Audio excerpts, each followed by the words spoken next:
brownfield cleanup program, I'm sure you guys are pretty familiar with it. It is the department's remedial program to encourage private entities to remediate brownfields and promote redevelopment. So underneath this program, DEC is the environmental regulatory agency, and New York State Department of Health is the public health regulatory agency. Each of these two properties are owned or operated by different entities. The 45 Commercial Street property entered into the BCP program is GPL Development. They are a volunteer, and I will explain that, what that means in a couple minutes. 297 Wallabot Street entered into the program through 295 W Holdings, LLC. Each of these properties have their own consultants. 45 Commercial Street is using Lang & Engineering, and 297 Wallabot Street is using Haley and Aldridge. So I know this is all old hat for you, but just to kind of give you a brief overview of the BCP project, to enter into the program, an owner, an operator, or a potential purchaser needs to submit an application to the department. That application explains the purchase history, the use of the property or the historic use of the property, environmental data, which would show that the property does require remediation prior to development. And then it also provides, actually I just said that, it provides, you know, their intended use, sorry. Lost my train of thought there. So the application goes out for public comment, and while it's out for public comment, the department reviews the information, and at the end of the comment period, assuming that there are no substantial comments, the applicant and the DEC enter into a brownfield cleanup agreement, and that outlines what work needs to be what needs to be done in order for the property to go forward and receive a certificate of completion. One of the main things it does, and this relates to the previous side, is it also will tell you whether or not the applicant is a volunteer or a participant. A volunteer means that they are not liable for the disposal of hazardous waste on the property or for the release of the petroleum product. A participant means they may have been the owner at the time of the disposal of the hazardous waste or the petroleum spill, the operator at the time, or they purchased it and they didn't do reasonable care to ensure that there was no migration off or on the site. That one's a little more difficult to explain, and I usually leave that to legal counsel to explain that one. But both of these properties, the applicants are volunteers. So as part of the application, they have to submit some data in order to show that there is contamination there that would require cleanup. Depending on how much information was collected prior to the applicant coming into the BCP program, they may come in with a remedial investigation report, which defines the problem on the site and shows the nature and extent of contamination, or they may come in and they'll say, we need to do additional remedial work, or remedial investigation. Both of these properties came in and said, we have some data, but we don't have enough. Both of them have now completed their remedial investigation. They have, the remedial investigation reports are complete and approved by the department and are currently available on DEC Info Locator and in the public repositories. So once the the remedial investigation report is complete, that information is used and the applicant proposes their remedy for the site, which is also known as the Remedial Action Work Plan or the RAP. Both of these sites are in that stage right now. The 45, which is screwing me up because it's a 45-day comment period, but 45 Commercial Street, I believe is coming to the end of their public comment period. 297 Wallabot Street had to extend their comment period because there was a glitch in our system and one of the translated fact sheets didn't go out on time. So we extended the comment period to allow time for the translation to be out there and for people to comment. But that one will be, it will be done by the end of February, beginning of March. So assuming that no substantial comments come in from the public and we find that the proposed remedy is acceptable, it meets all of the remedial action objectives, protects human health and the environment, the department would then approve the RAP and issue a decision document, and that's the document that cements what the remedy is going to be. After that is done, the applicant will then implement the remedy. The department will ensure that it's been implemented correctly. They'll submit a final engineering report to us that is signed and stamped by an engineer. And assuming that they've achieved all of their remedial goals, they'll receive a certificate of completion. Now, depending on the remedial track, whether they decided to go track 1, which means they're going for unrestricted use, meaning there is no contamination remaining on site, or if they go to a track 4, which means that there is some contamination on site, but all the exposure pathways have been mitigated, and they are going to place an easement or a site management plan on the property, then that was the way that would go.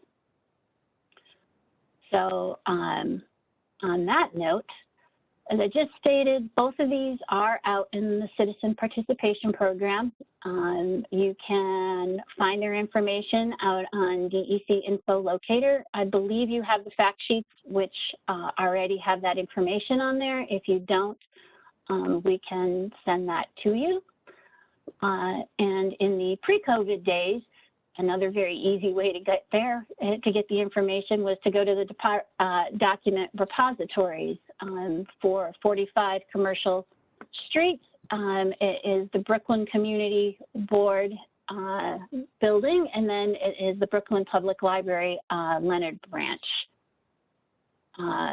297 Wallabot Street has 3 public repositories. That's the Community Board 1 building, Brooklyn Public Library Marcy Branch, and the Brooklyn Public Library Bushwick Branch.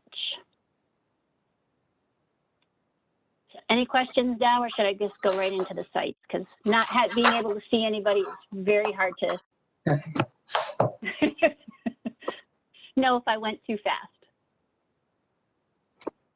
I think we're good. All right, awesome. So 45 Commercial Street, Ruth Curley is the project manager for this site, and she is on the phone and can answer questions that either I botch or don't have the answer to, but hopefully I don't. And it is located in the Greenpoint area of Brooklyn. It is a 1-acre vacant lot. It's shown there in yellow. I don't know if you can see my mouse when I move it. I hope so. So this is the 45 Commercial Street site. These properties are vacant. This is Newtown Creek here to the north, an apartment building, Commercial Street, and then the New Hart site is here in green. I said this earlier pre-meeting, but if you have questions on the New Hart site, those of us that are on the phone are not the correct people to answer that.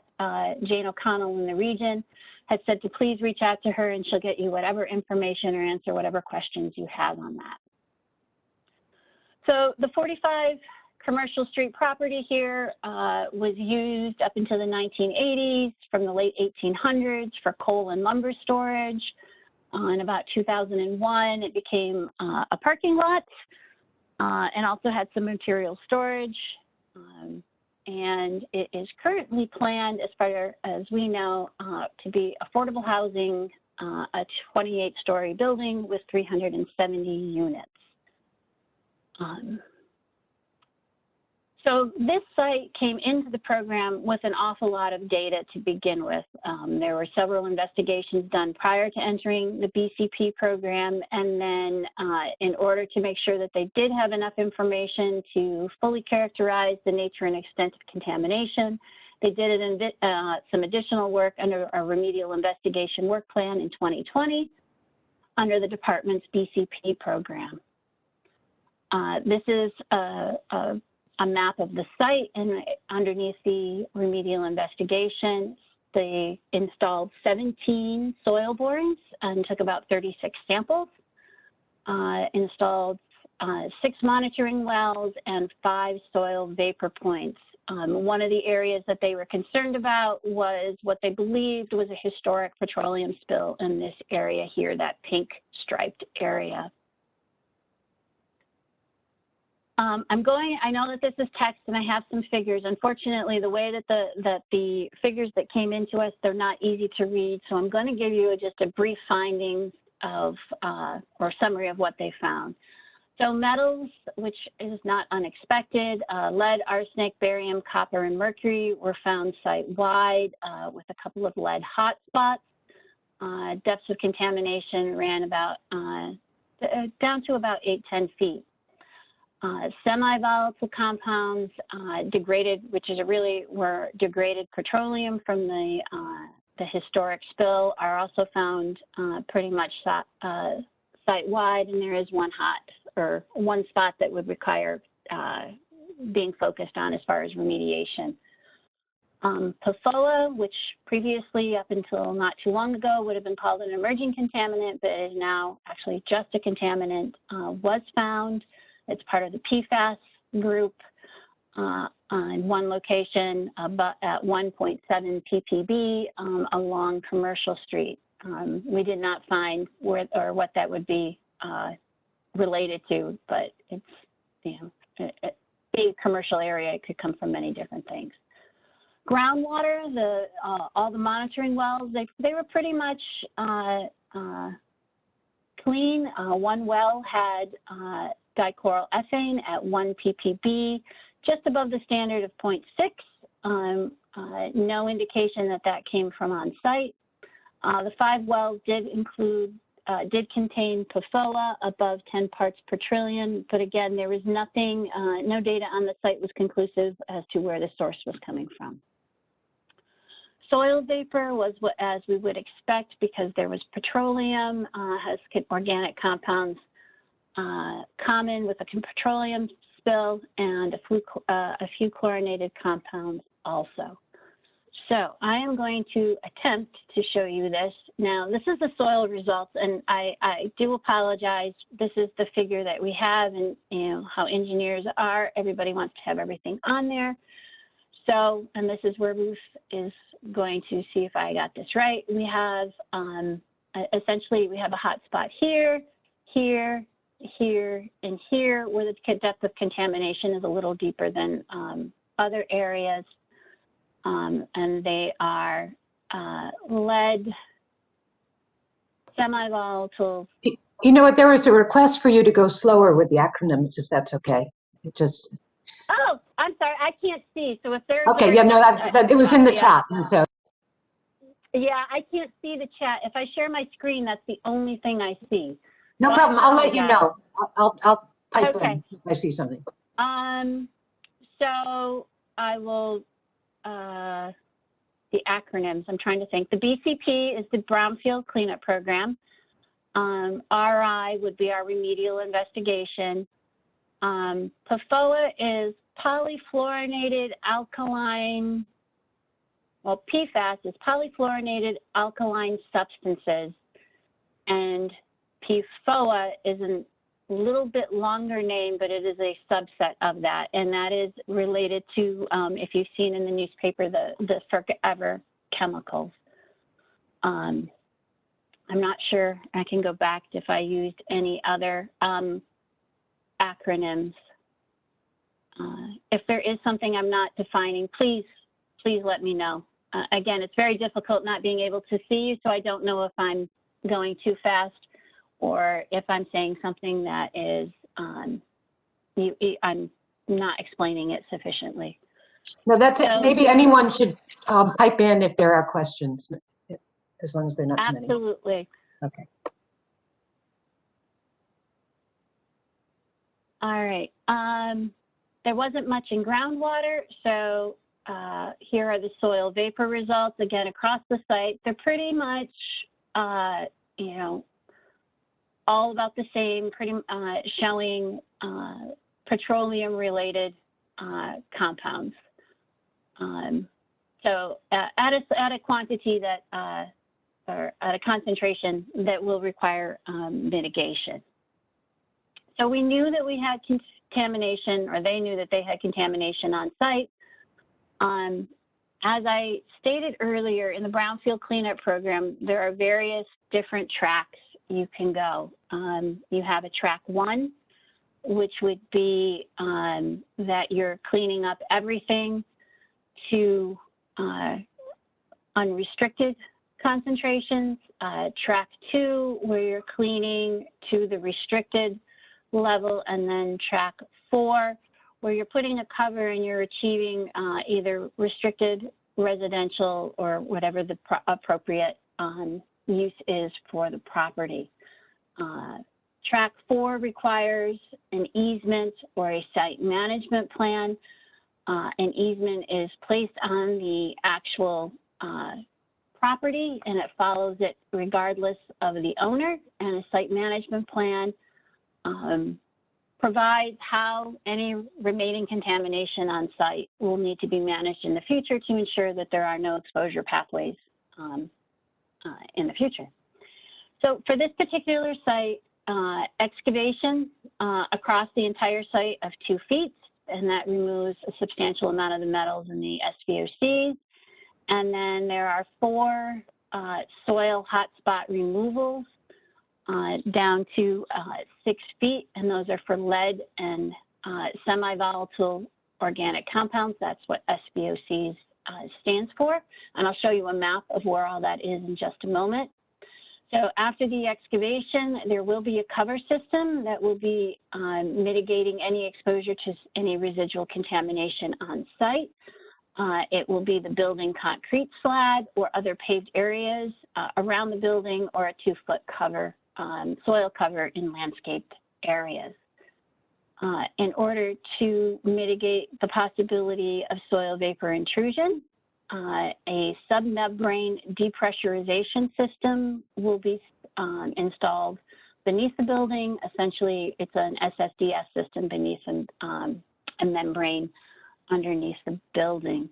And again, the institutional and engineering controls, this is how we ensure that the property is managed going into the future. So here is a drawing that shows the remediation of the site. Again, purple, this in the entire site will go down 2 feet, and the soil will be excavated and disposed of properly. And then there's a lead hotspot in this area, a lead hotspot here, some SVOCs or semi-volatile organics, really old petroleum, degraded petroleum related contamination in this area here that will be removed. And then there's some additional lead in this area here. And both of those excavations are going to go anywhere between 3 and 6 feet until they reach the cleanup objectives. So that's what's out for public comment now.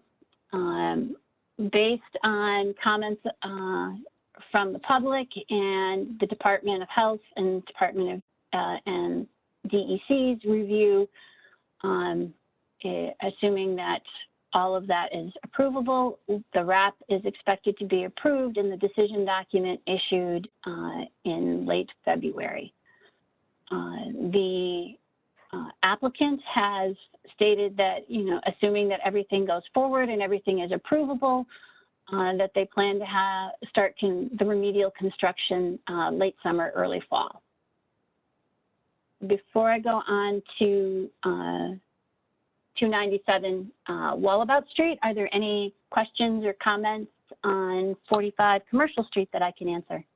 I have one question, and it might be just a naive understanding or misunderstanding of what you said, but I thought that you'd said that the depth of the contamination for the metals was 8 to 10 feet. And then when you're talking about your remediation, you said you're only going 6 feet. But is correct? That... Because they're putting a cover in place. The remaining contamination does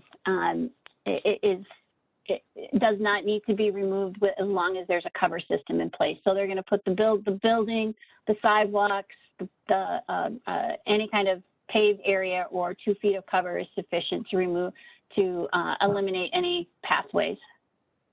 Okay, and then I have one other question. You said if all goes well, they'll start late summer with the remediation. How long is it, how long do they think it'll last? That I'll have to defer to Ruth. I don't know how long the construction will last. Ruth, have they indicated how long they think this will take? I think Ruth may need to be unmuted.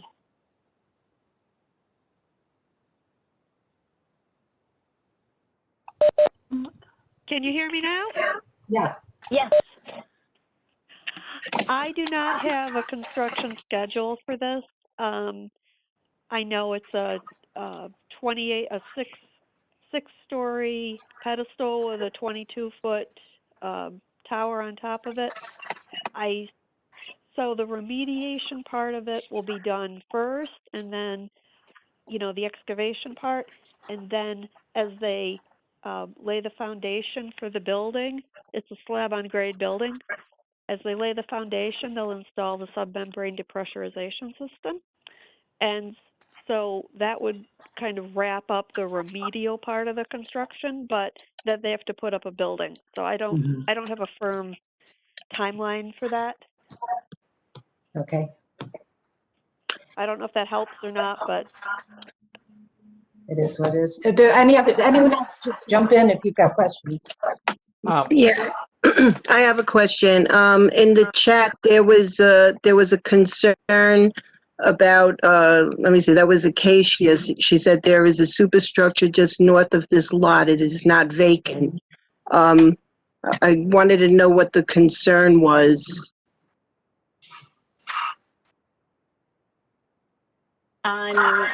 Don't know if I understand the question. In the chat, Acacia Thompson. I'll have to, let me see if I can see this. Heidi? Heidi, I think the question is related to the fact that there is another lot north of the 45 Commercial Street property that shows on the map as being vacant. And I believe that it's the same developer that's going forward and building another structure on that property. I see.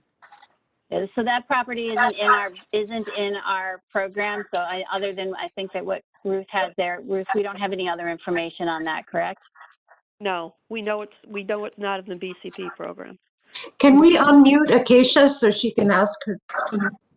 Well, is that 65 commercial where Box Street Park's going to be? Is that what? I think I'll just jump in. I think, hold on. Because I can go back and see. Yeah, the northwest is the new tower, which is, which is basically already Is this the erected. property, Ruth? I think Acacia's comment says there is a superstructure just north of this lot. It is not vacant. Right. It says vacant land north and east. I guess, I would just kind of jump on this and kind of trying to get a better sense of historically, assuming that site was all part of the lumber yard, was there a cleanup at the section that's currently being built on the north side of the lot? You said it wasn't in the brownfields program. I know it's not currently because it's being built on, but did it go through the process? Ruth, I'm not aware of any site there. Are you? I'm not aware of any site there, but it could be under the New York City OER program. Well, there's a 30-story tower that's almost, it's like the superstructure is done and they're putting the cladding and the windows in right now. It's okay.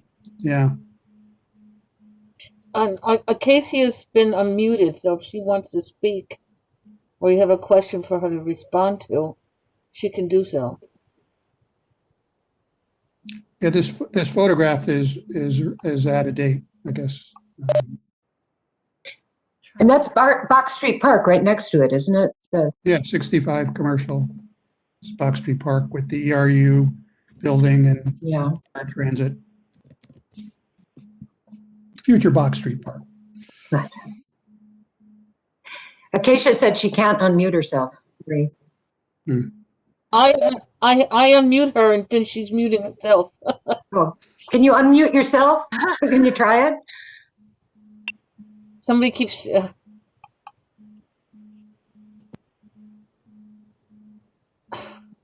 While we're waiting for, do other committee members have questions?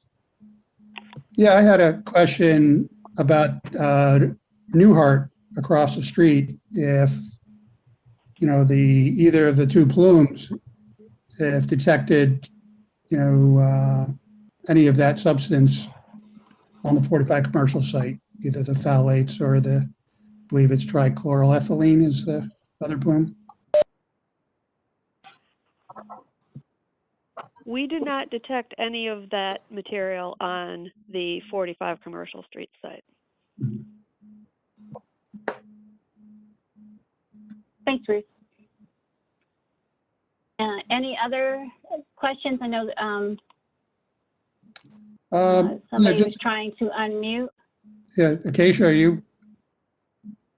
She can't. She's unmuted, but she keeps muting herself. I don't know. I'm pressing the button and I'm muting her, and She's a smart girl. Speak. She should be able to speak. No. Can anybody hear me? Yes. Oh, Trina, can you hear me? Yeah, we hear you. Speak. Okay, sorry about that. No, I was just concerned when I first saw that it said that there's a vacant lot north of this particular lot, and I was just interested in the concerns about there being a superstructure there being worked on currently with the remediation currently, going on at the same time. I was just interested and wanted to make sure that you were aware that there was actually a very tall building right next to this space. Thank you. Now we'll bring that up to the consultants when Ruth talks to them next. Okay. Thank you. I just wanted to make sure. Yeah, sorry, I don't know exactly where to look because I have you guys now on all different little corners trying to be able to see people talking to me on my screen. I don't know if you can see that, but all right, let me go back to, oh, now it's not letting me.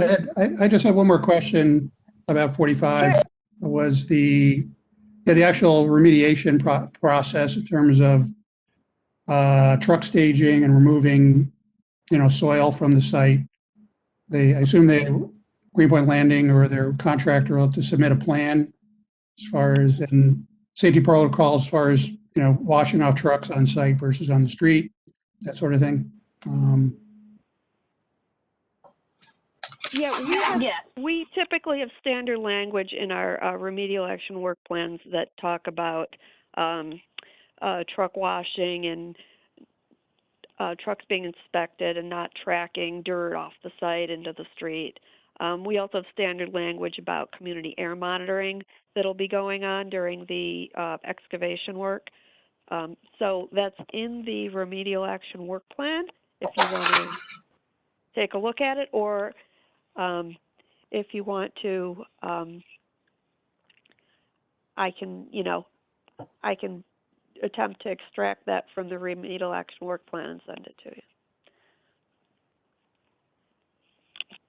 But that's a common concern, and we do ensure that it's addressed in the remedial action plan.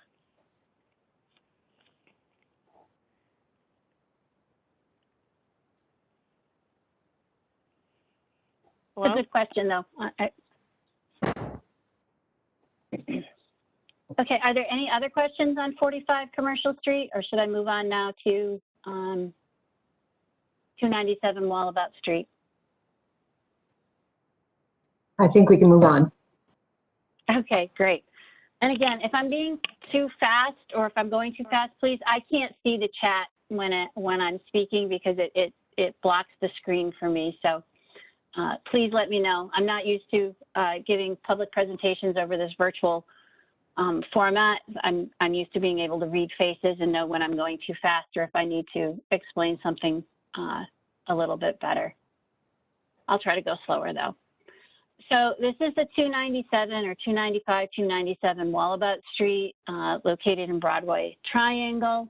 It's a much smaller site. It's about 0.15 acres. It's currently vacant.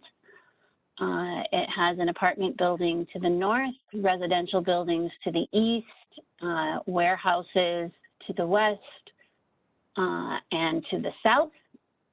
It's, like I said, it's currently vacant, and they are planning to redevelop it with a 7-story apartment building. So this site actually came in with some historical data that was collected right as part of putting together their application, but they needed to do a remedial investigation within the program in order to complete the nature and extent of contamination. Megan Medwid, sorry, I should have said this before. Megan Medwid is the state's PM for that. And Megan, are you on the phone? I don't, just so that in case there's a question. Yes, I am on the phone. My internet has been especially spotty tonight, but I am here. Okay. All right. So I'll try to not screw up your wonderful presentation here, and hopefully I get everything right. I think I can do it. All right. So as part of the remedial investigation, they installed 8 soil borings down to a depth of about 12 feet and collected about 17 samples. They installed 5 monitoring wells and also installed 6 vapor points across the site. So this is the warehousing over on this side, and this is the residential building here, Wallabot Street. Again, just because it's hard to read these on small computer screens, I put a summary of RI findings here. This report has been completed and is located in DEC Info Locator, which is the state's online database for document repository. This site had a hotspot towards the, and I'm going to flip back, I guess it's the northwest site here, of chlorinated volatile organic compounds, or CVOCs. These were chlorinated solvents, PCE, TCE, cis-1,2 dichloroethene DCE, and vinyl chloride. In addition, towards the middle of the site, there was a lead hotspot, lead soil contamination. Groundwater was pretty consistent with what you would expect to see when you see soil contamination for chlorinated solvents. There were CVOCs, or chlorinated solvents, in the groundwater, including PCE, TCE, cis-1,2 DCE, and vinyl chloride. There were some polyaromatic hydrocarbons, or PAHs, related to historical manufacturing type operations that had happened on the property. And we also saw on this the polyfluorinated alkyl substances, PFOA and PFOS. Again, these are the new emerging contaminants. But based on our soil and the fact that they were pretty consistent across the site, there is no source on site for that. We believe they're coming from, sorry about that. That was, did you lose my presentation?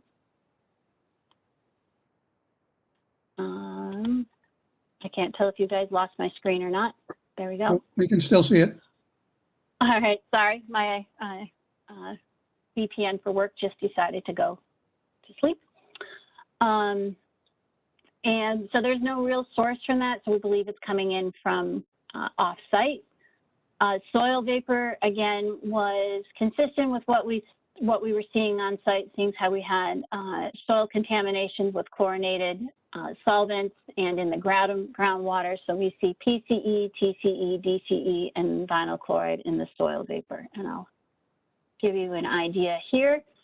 So your chlorinated solvents in the soil are pretty much located right here in this northwestern portion of the property. The lead is hotspot is located here. And then down to a depth of about 8 feet, there was PHs and metals above unrestricted, which is key because this site it plans to remediate to unrestricted use. Here's our groundwater. Again, it's what we would expect. You know, your highest concentrations are right where of chlorinated solvents are where the soil is contaminated with chlorinated solvent, and then the diffusion outward from that.